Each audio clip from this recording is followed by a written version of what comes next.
How to fix Instagram and unknown network error has occurred. Hi everyone, this is Max. I hope you are doing great. So let's start without wasting time. First of all, check your internet connection. First of all, make sure your device is connected to a stable internet connection.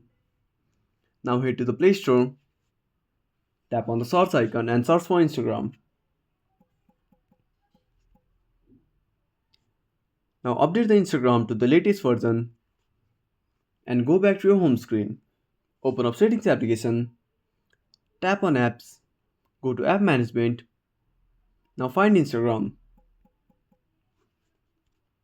Now click on Force Stop, go to Storage Usage and tap on Clear Data. Now go back, tap on Data Usage. Now make sure to disable the toggle for disable mobile data and disable Wi-Fi. Now restart the application. I hope this should fix the issue. If you found this video helpful, smash that like button and subscribe our channel for more awesome content. Have a burning question or such topic?